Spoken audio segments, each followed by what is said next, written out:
Well, I just got back from my friend's house. Uh, I watched the Michigan Wolverines lose to the Ohio State Buckeyes, 27-9 at the Big House.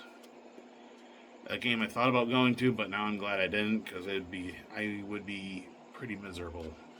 They did not play well at all. It was snowing for most of the game, and I'd be out $300 because of the ticket. uh, here, I mean,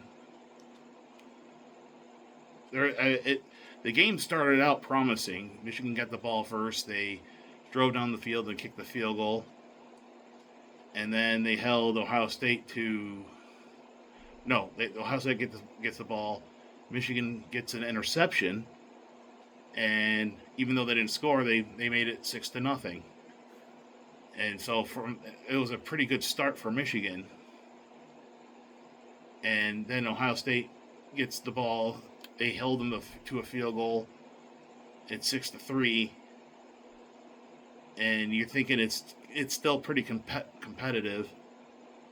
Um, Michigan couldn't do anything with the ball, and they had a punt.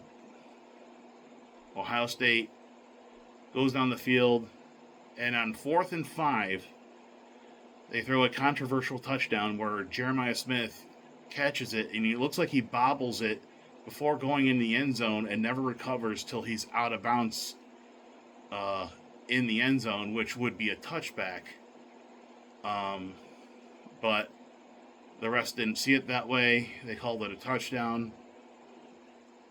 Bad calls happen, but you have to rise above it. Michigan didn't, and that was kind of like the turning point of the game. Uh,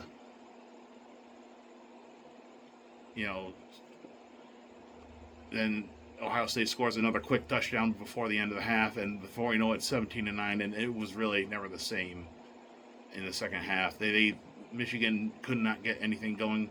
They did a decent job running the ball, but once Ohio State figured it out, they just held them in check. Michigan couldn't get the pass going, and Ohio State could.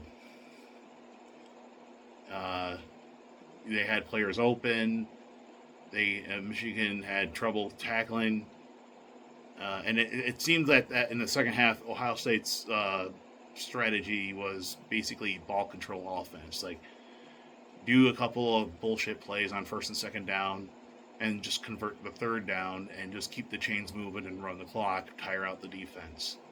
And that seems to have been their strategy all throughout the season for the few Ohio State games I did watch. And it works. I mean, you just keep the other team's offense off the field, you're just going to win games.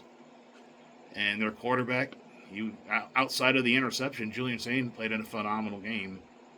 And Michigan didn't have the horses on the field to compete. And weather was brutal. It was starting to snow, but and this was the game I thought about going to, but I'm glad I didn't because I'd be miserable with the way they performed. I'd be miserable because of the weather, and I'd be out $300. So I saved myself some money. But Michigan will finish the season 9-3. Their regular season is done. Now what's next is just waiting for whatever they announce bowl games. They'll probably make a bowl game, but against who and where remains to be determined. I'll make a video when they make that announcement. Ohio State finishes 11-0. They will face Indiana in the Big Ten championship game, who is also 11-0. That's actually might be a fun game to watch. It's in Indiana, where the Indianapolis Colts play at Lucas Oil Stadium. This was just a terrible weekend for Michigan football in general, with the Lions losing on Thanksgiving to the Packers, and then today.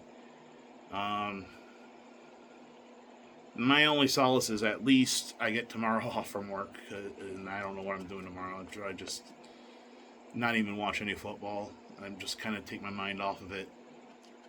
Um, yeah, Bryce Underwood did not have a good game at all. He didn't even have 100 yards passing. I don't know. I don't even know who I'm going to give a game ball to. Like for Ohio State, I'm just going to give it to Julian Sain. Yeah, he had the interception, but he was pretty accurate. Threw 3 touchdowns. Kind of he overcame that. Uh, if I have to give a game ball to Michigan player, I don't know, the kicker Dominic Zapata was actually 3 for 3 in snowy conditions. I mean, he had a questionable year all year, and he was perfect today. So at least he showed up. But uh, Michigan had injuries at the running back position. Without they were already without Justice Haynes. Jordan Marshall tried to give it a go, but he just couldn't hack it. And Cudzall was okay, but once they knew how to stop him, it was over. Andrew Marsh was nowhere to be seen. He didn't have a single catch. A lot of that, I think, was on Bryce Underwood. And this is the major question from this game. Do we continue to go on with Sharon Moore? Because there are major implications in my mind to whatever you choose. Because if you choose to keep him, then you have to accept the fact that his offense is not. It's nothing fantastic to watch. It's conservative. It's dink and dunk. It's not really tricky football. But one thing about Sharon Moore is he has some good recruits. I mean, we got Bryce Underwood with him. I mean, that was more of the money, but we've had a few good recruits because of him. But if he leaves, if you've let him go, then there's going to be a lot of players that go with him. So that's the decision act that you have to deal with. And I don't know what to do. I don't know what they're going to do with him. Maybe if you fire him, you're going to have a good replacement, and I don't know who that would be. Especially with the fines that came upon with all the recent stuff. So we'll see how it goes. But yeah, Michigan loses 27-9, wrapping up a crappy football weekend in the state of Michigan. I don't even know how Michigan State did. They played Maryland at Ford Field, and they were struggling to sell tickets to that game. But I don't really care. Yeah, I guess that'll be it for me. My next video for Michigan will be whenever they announce the bowl game. I'll give my thoughts on that. My next video overall will be this Thursday. The Lions are playing the Cowboys.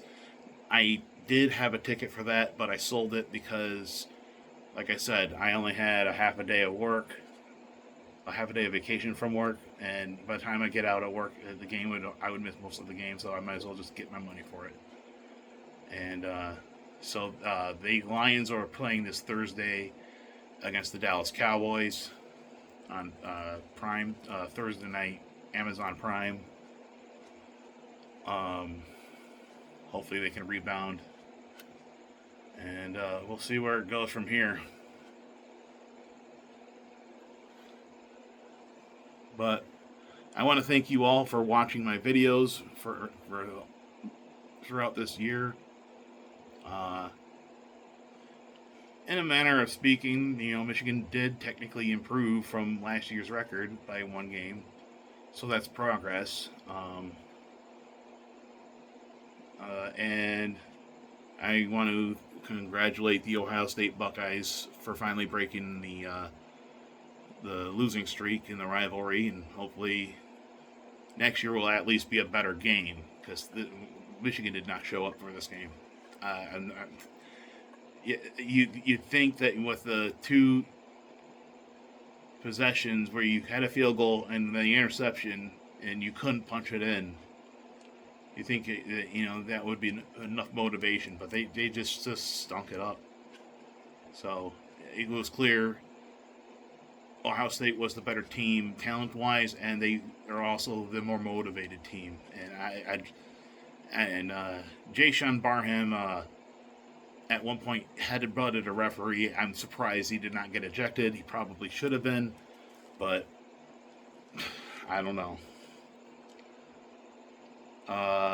We'll see you next year. And until then, even win or lose, go blue. I will never run from anything. Win or lose, go blue. Go Lions. Especially this Thursday, they're playing the Cowboys. Go Tigers, go Red Wings, and go Pistons. As for me, I'm just going to relax for the rest of the weekend. We're supposed to get like 5 to 8 inches of snow all the way from now till Monday, so I'm just going to stay warm in my apartment. Yeah. That'll do it for me. Happy Thanksgiving. I know it's already, a couple of days past, but I hope everyone had a good Thanksgiving weekend, and I'll see you Thursday.